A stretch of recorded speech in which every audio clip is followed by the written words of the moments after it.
मधुबन के बाबा, मधुबन के बाबा मुरली वाले, आपका क्या कहना, आपका क्या कहना।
ज्ञान के चंदन से महकी जीवन फुलवारी है।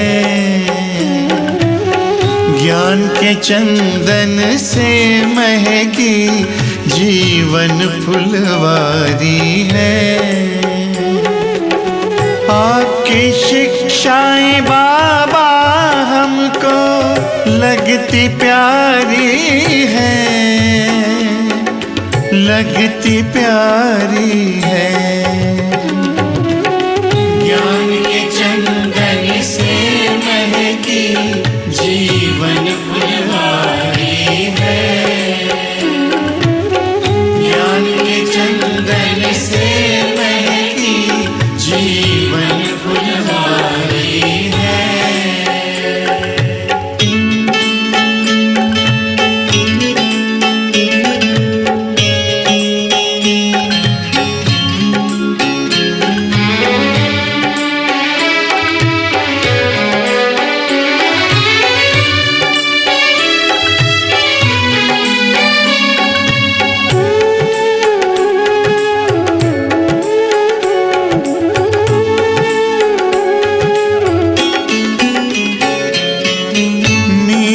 मुरली की धुन मेरा मन आनंदित करती है।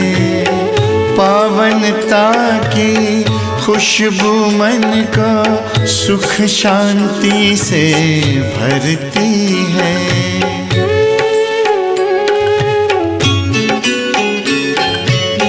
मीठी मुरली की धुन मेरा मन आनंदित करती है।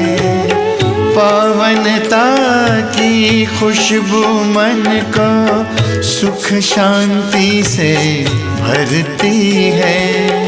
ज्ञान सूर्य की किरणों से हुई बगिया उजियारी है, बगिया उजियारी है।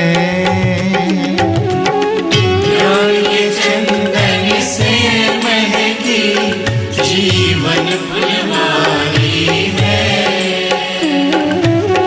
ज्ञान के चंदन से महकी जीवन फुलवारी है।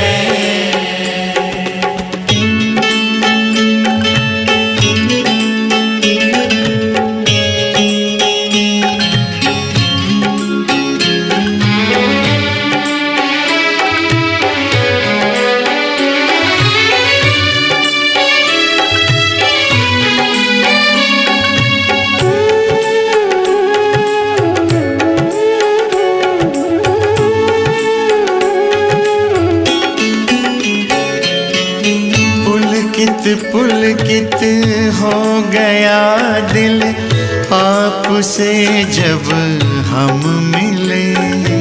शीतल शीतल नयन हो गए, शांति के तब फूल खिले।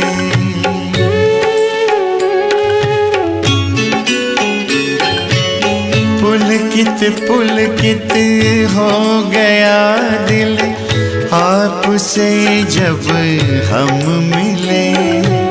शीतल शीतल नयन हो गए शांति के तब फूल खिले।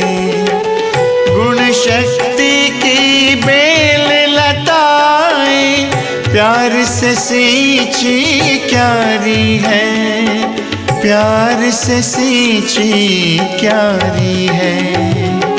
ज्ञान के चंदन से महकी जीवन फुलवारी है। ज्ञान के चंदन से महकी जीवन फुलवारी है।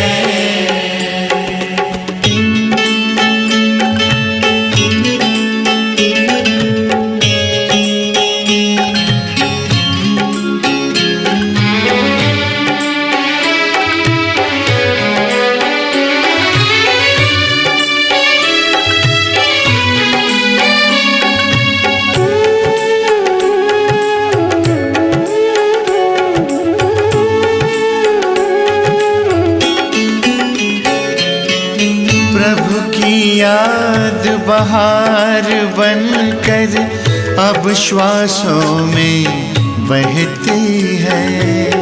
मेरा बाबा मन को किला कहती है।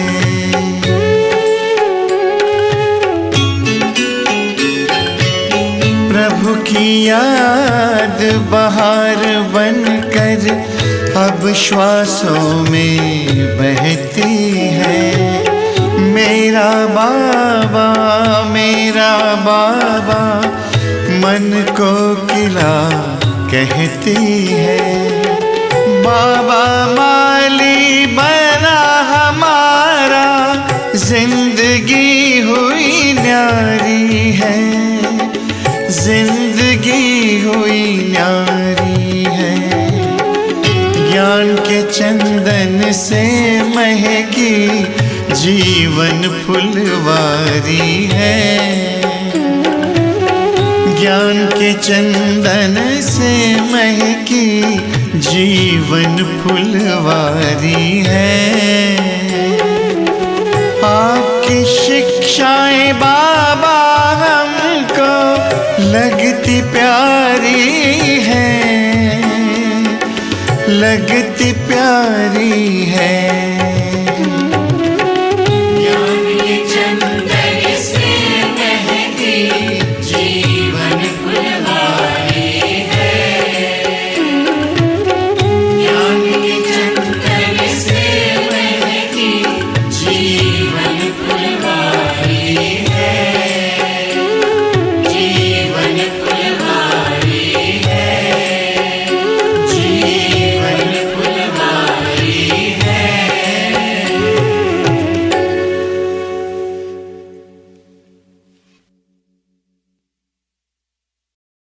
ओम शांति। 5-8-20 के महावाक्य। बाबा ने कहा, मीठे बच्चे, ये पुरुषोत्तम संगम युग कल्याणकारी संगम युग है। इसमें पढ़ाई से तुम्हें श्री कृष्णपुरी का मालिक बनना है। ये पुरुषोत्तम संगम युग कल्याणकारी युग है। इसमें ही पढ़ाई से तुम्हें कृष्णपुरी का मालिक बनना है। प्रश्न, बाप माताओं पर ज्ञान का कलश क्यों रखते हैं? क्योंकि एक रिवाज भारत में चलती है। पवित्रता की राखी बांध सबको पति से पावन बनाने के लिए बाप माताओं पर ज्ञान का कलश रखते हैं। रक्षाबंधन का भी भारत में ही रिवाज है। बहन भाई को राखी बांधती है। ये पवित्रता की निशानी है। बाप कहते हैं, बच्चे तुम मामे को याद करो तो पावन दुनिया के मालिक बन जाएंगे। गीत, भोलेनाथ से निराला और कोई नहीं, मेरी बिगड़ी बनाने वाला और कोई नहीं। ओम शांति। ये है भोलेनाथ की महिमा, जिसके लिए कहते हैं देने वाला। बच्चे जानते हैं जानते हो, बाप पूछते हैं, तुम बच्चे जानते हो श्री लक्ष्मी श्री नारायण को ये राज्य भाग्य किसने दिया? जरूर भगवान ने दिया होगा, क्योंकि स्वर्ग की स्थापना तो वही करते हैं। स्वर्ग की बादशाही भोलेनाथ ने जैसे लक्ष्मी नारायण को दी, वैसे ही कृष्ण को भी दी। राधे कृष्ण अथवा लक्ष्मी नारायण की बात तो एक ही है, परंतु राजधानी है ही नहीं।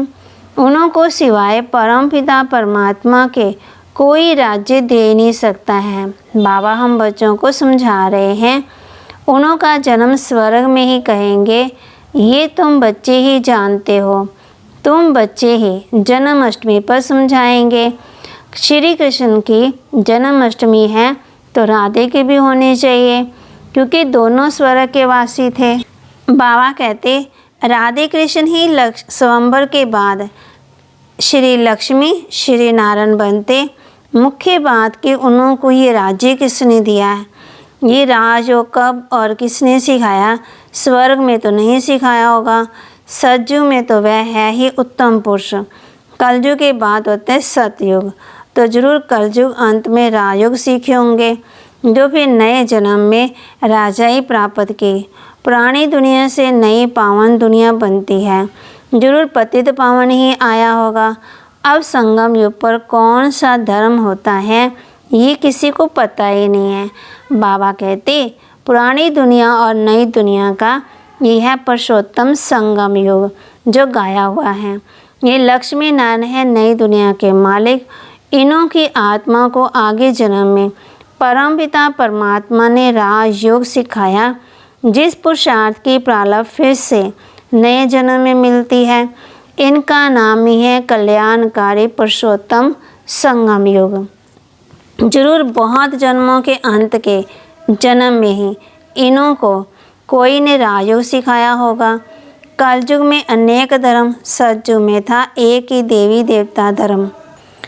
बाबा कहते कलयुग में है अनेक धर्म, सतयुग में था एक ही देवी देवता धर्म। संगम पर कौन सा धर्म है जिससे ये पुरुषार्थ का राजयोग सीखे और सतयुग में प्रारब्ध होगी? समझा जाता है संगम युग पर ब्रह्मा द्वारा ब्राह्मण ही पैदा हुए। चित्र में भी है ब्रह्मा द्वारा स्थापना कृष्णपुरी की, विष्णु द्वारा नारायणपुरी। कहो बात तो एक ही है। अब भी तुम जानते हो हम कृष्णपुरी के मालिक बनते हैं। इस पढ़ाई से और पावन बनते से शिव भगवानोवाच है ना, कृष्ण की आत्मा ही बहुत जन्मों के अंत में जन्म में फिर से ये बनती है।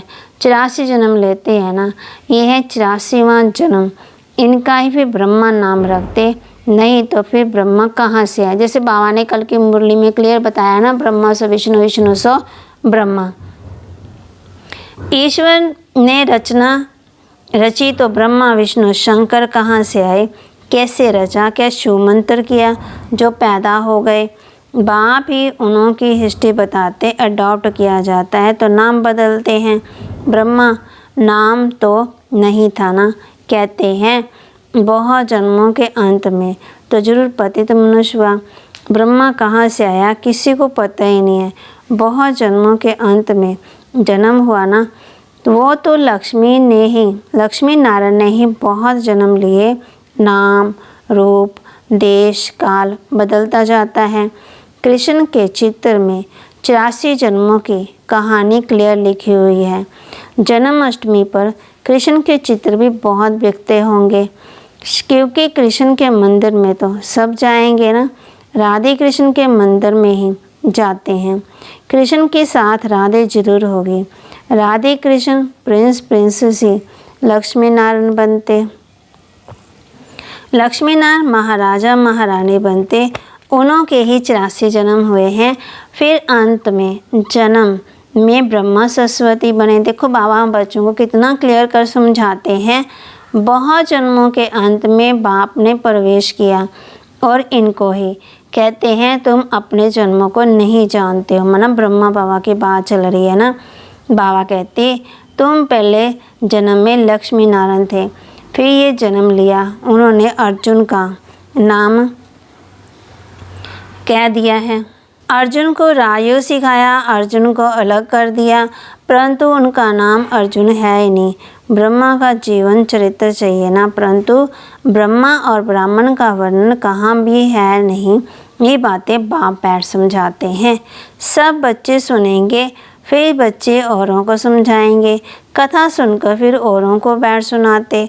तुम भी सुनते हो फिर सुनाते हो। ये है पुरुषोत्तम संगम युग, लीप युग, एक्स्ट्रा युग, धर्माऊ युग। पुरुषोत्तम मास पड़ता है ना, तो 13 मास हो जाते हैं। इस संगम युग के त्यौहार के हर वर्ष मनाते हैं। बाबा कहते इस पुरुषोत्तम संगम युग का किसी को पता ही नहीं है। इस संगम युग पर बाप आकर के पवित्र बनाते हैं और पवित्र भी बनाते हैं और पवित्र बना करके साथ भी ले जाते हैं ना। पवित्र बनाने की प्रतिज्ञा भी कराते हैं। पति दुनिया से पावन दुनिया की स्थापना करते हैं। रक्षाबंधन का भी भारत में ही रिवाज है। बहन भाई को राखी बांधती है, परंतु वह कुमारी भी फिर अपवित्र बन जाती है। अभी बाप ने तो माताओं पर ज्ञान का कलश रखा है। जब ब्रह्मा कुमार कुमारियां बैठ पवित्रता की प्रतिज्ञा कराने राखी बांधती हैं, बाप कहते हैं मामे कम याद करो तो तुम पावन दुनिया के मालिक बन जाएंगे। बाकी कोई राखी आदि बांधने की दरकार नहीं है, ये समझाया जाता है। जैसे साधु सन्यासी लोग दान मांगते हैं ना, कोई कहते हैं क्रोध का दान दो, कोई कहते हैं प्याज मत खाओ, जो खुद नहीं खाते होंगे वे दान लेते होंगे। इन सब से भारी प्रतिज्ञा तो बेहद का बाप पर कराते हैं। तुम पावन बनना चाहते हो तो पतित पावन बाप को याद करो। बाबा कहते द्वापर से लेकर तुम पतित बनते आए हो, अब सारी दुनिया पावन चाहिए। वह तो बाप ही बना सकते हैं। सर्व का सदी दाता कोई मनुष्य हो ही नहीं सकता है। बाप ही पावन बनने की प्रतिज्ञा लेते हैं। भारत पावन स्वर्ग था ना, पतित पावन वह परम पिता परमात्मा ही है। कृष्ण को पतित पावन नहीं कहेंगे, उनका तो जन्म होता है। उनके तो माँ बाप भी दिखाते हैं। एक शिव का ही अलौकिक जन्म है। वह खुद ही अपना परिचय देते हैं कि मैं साधारण तन में प्रवेश करता हूँ। शरीर का आधार जरूर लेना पड़े। मैं ज्ञान का सागर पतित पावन राजयोग सिखलाने वाला हूँ। बाप ही स्वर्ग का रचयिता और नरक का विनाश कराते। जब स्वर्ग है तो नरक नहीं है, अब भी पूरा रौरव नरक है। जब बिल्कुल तमो प्रधान नरक बनता है तभी बाप आकर के सतो प्रधान बनाते हैं, माना स्वर्ग बनाते हैं। 100% पति से 100% पावन बनाते। पहला जन्म जरूर सतो प्रदान ही मिलेगा। बाबा कहते बच्चों को भी 4 सागर मंथन कर भाषण करना है, समझाना फिर एक का अलग अलग होता है। आप भी आज एक बात कल फिर दूसरी बात समझाएंगे। एक जैसे समझानी तो हो ना सके। समझो टेप से कोई एक्यूरेट सुने भी फिर भी एक्यूरेट सुना नहीं सकेंगे, फ़र्क ज़रूर पड़ता है। बाप जो सुनाते हैं तुम जानते हो, ड्रामा में सारी नोंद है। अक्षर बाई अक्षर जो कल पहले सुनाया वह फिर आज सुनाते हैं। ये रिकॉर्ड भरा हुआ है। भगवान खुद कहते हैं मैंने जो 5000 वर्ष पहले हूबहू अक्षर बाई अक्षर सुनाया वही सुनाता हूँ। ये शूट किया हुआ ड्रामा है, इसमें फ़र्क नहीं पड़ सकता है। इतनी छोटी सी आत्मा में रिकॉर्ड भरा हुआ है ना। अब कृष्ण जन्माष्टमी कब हुई थी ये भी बच्चे समझते हैं। आज से 5000 वर्ष से कुछ दिन कम कहेंगे, क्योंकि अभी पढ़ रहे हैं। नई दुनिया की स्थापना हो रही है। बच्चों के दिल में कितनी खुशी है। तुम जानते हो कृष्ण की आत्मा ने 84 का चक्कर लगाया, अब फिर कृष्ण के नाम रूप में आ रही है ना। भागवत चित्र में दिखाया है ना, पुरानी दुनिया को लात मारे, नई दुनिया हाथ में है। अभी पढ़ रहे हैं, इसलिए कहा जाता है श्री कृष्ण आ रहे हैं। जरूर बाप बहुत जन्मों के अंत में पढ़ाएंगे। ये पढ़ाई पूरी होगी तो कृष्ण जन्म लेंगे। बाकी थोड़ा टाइम है पढ़ाई का। अनेक धर्मों का विनाश होने के बाद कृष्ण का जन्म हुआ होगा। सो भी एक कृष्ण नहीं है, सारी कृष्णपुरी होगी। ये ब्राह्मण ही हैं जो फिर ये राजयोग से देवता पद पाएंगे। देवता बनते हैं ही नॉलेज से। बाप आकर के मनुष्य देवता बनाते हैं पढ़ाई से।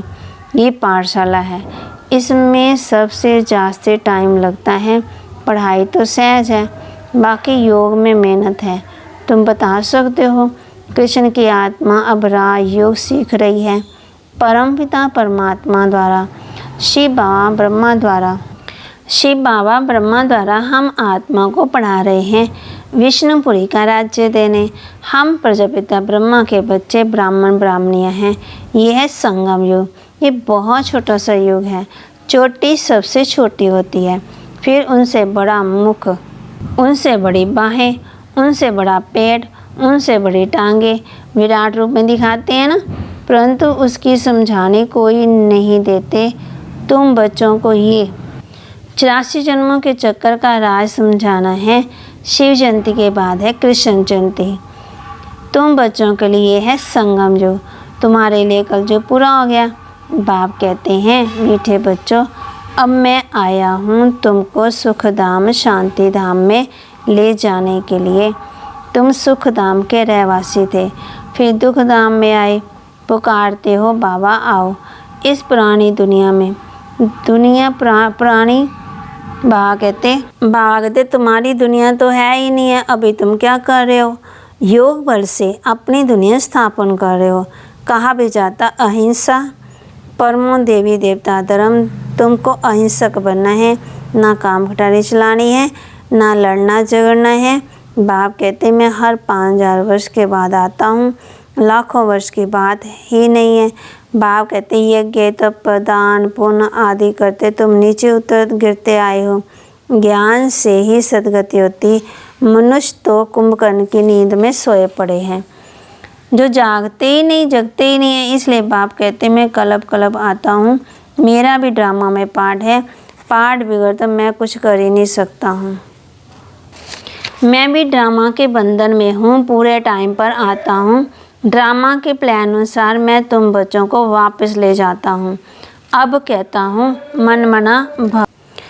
बाबा कहते परंतु इनका भी अर्थ कोई नहीं जानते। बाप कहते देख ऐसा संबंध छोड़ माँ में कम याद करो तो तुम पावन बन जाएंगे। बच्चे मेहनत करते रहते हैं बाप को याद करने की। ये है ईश्वरीय विश्वविद्यालय, सारे विश्व को सदगति देने वाला दूसरा कोई ईश्वरीय विश्वविद्यालय हो न सके। ईश्वर बाप खुद आकर के सारे विश्व को चेंज कर देते हैं, हेल से हेवन बनाते हैं, जिस पर फिर तुम राज्य करते हो। शिव को भोलेनाथ भी कहते हैं क्योंकि वे आकर के तुमको काम कटारे से छुड़ाए पावन बनाते हैं। भक्ति मार्ग में तो बहुत शो है, यहाँ तो शांत में याद करना है। वे अनेक प्रकार के हठ योग आदि करते हैं, उनका है निर्वृत्ति मार्ग ही अलग है। ये ब्रह्मा को मानते हैं, वे ब्रह्मा को मानते हैं। ये ब्रह्म योगी तत्व योगी, वह तो हो गया आत्माओं के रहने का स्थान। भागवत जिसको ब्रह्म लोग कहते हैं ना, वह फिर ब्रह्म को भगवान समझ लेते हैं, उसमें लीन हो जाएंगे। गोया आत्माओं को इमॉर्टल कहा जाता है ना। बाप कहते हैं आत्मा तो अजर अमर अविनाशी है। बाप कहते मैं ही आकर के सर्व की सदगति करता हूँ। शिव बाबा ही सर्व की, बाबा कहते शिव बाबा ही सर्व की सदगति करते, तो वह है हीरे जैसे। फिर तुमको गोल्डन एज में ले जाते। तुम्हारा भी ये हीरे जैसा जन्म है, फिर गोल्डन एज में आ जाते। ये नॉलेज तुमको बाप ही आकर के पढ़ाते हैं, जिससे तुम देवता बनते हो। फिर ये नॉलेज प्रायलोप हो जाती है। इन लक्ष्मी नारायण में भी रचना रचना की नॉलेज नहीं है। अच्छा, मीठे मीठे सिकिलदे बच्चों प्रति माता पिता बाप दादा का याद प्यार और गुड मॉर्निंग। रूहानी बाप के रूहानी बच्चों को नमस्ते। रूहानी बच्चों की रूहानी बाप दादा को नमस्ते। ओम शांति। धारणा के लिए मुख्य सार, इस पुरानी दुनिया में रहते डबल अहिंसक बन योग बल से अपनी नई दुनिया स्थापन करनी है। अपना जीवन हीरे जैसा बनाना है। बाप जो सुनाते उस पर विचार सागर मंथन कर दूसरों को भी सुनाना है। सदा नशा रहे कि ये पढ़ाई पूरी होगी तो हम कृष्णपुरी में जाएंगे। कौन सा नशा रहे कि ये पढ़ाई पूरी होगी तो हम कृष्णपुरी में जाएंगे। वरदान दिया बाबा ने, व्यर्थ को भी शुभ भाव और श्रेष्ठ भावना द्वारा परिवर्तन करने वाले सच्चे मर्जीवा भव। व्यर्थ को भी शुभ भाव और श्रेष्ठ भावना द्वारा परिवर्तन करने वाले सच्चे मर्जीवा भव। बाप दादा की श्रीमत है, बच्चे व्यर्थ बातें ना सुनो, ना सुनाओ और ना सोचो। सदा शुभ भावना से सोचो, शुभ बोल बोलो, व्यर्थ को भी शुभ भाव से सुनो, शुभ चिंतक बन बोल के भाव और को परिवर्तन कर दो। सदा भाव और भावना की श्रेष्ठ समझो। स्वयं को परिवर्तन करो तो फिर अन्य में परिवर्तन का सोचो। ये स्वयं का परिवर्तन ही अन्य का परिवर्तन है ना। इसमें पहले मैं इस मर्जीवा बनने में ही मज़ा है। इसी को ही महाबाली कहा जाता है। इसमें खुशी से मरो, ये मरना ही जीवन है। यही सच्चा जिए दान है। स्लोगन, संकल्पों की एकाग्रता श्रेष्ठ परिवर्तन में लास्ट गति ले आती है। फास्ट गति। संकल्पों की एकाग्रता श्रेष्ठ परिवर्तन में फास्ट गति ले आती है। बाबा कहते हैं संकल्पों की एकाग्रता होगी तो फिर श्रेष्ठ परिवर्तन में फास्ट गति भी ले आती है। आज हमने किस बात पर अभ्यास करना है? गीत कौन सा था? बोले नाथ से निराला कोई और नहीं। बाबा ने संगम युग के महत्व बारे बताया, पढ़ाई के बारे में बताया और कृष्णपुरी का मालिक कैसे बनना है ये बताया। और गीता बोले नाथ से निराला कोई और नहीं।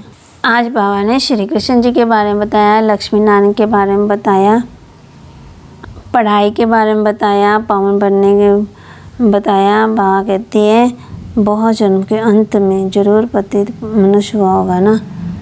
फिर बाबा ने पुरुषोत्तम मास के बारे में बताया। बाबा ने कहा ये पुरुषोत्तम संगम युग है, लीप युग, एक्स्ट्रा युग और धर्मायुग युग। ये किसी को पता नहीं है और सिवाय मेरे बच्चों के, और किसी को नहीं पता है। ओम शांति, ओम शांति।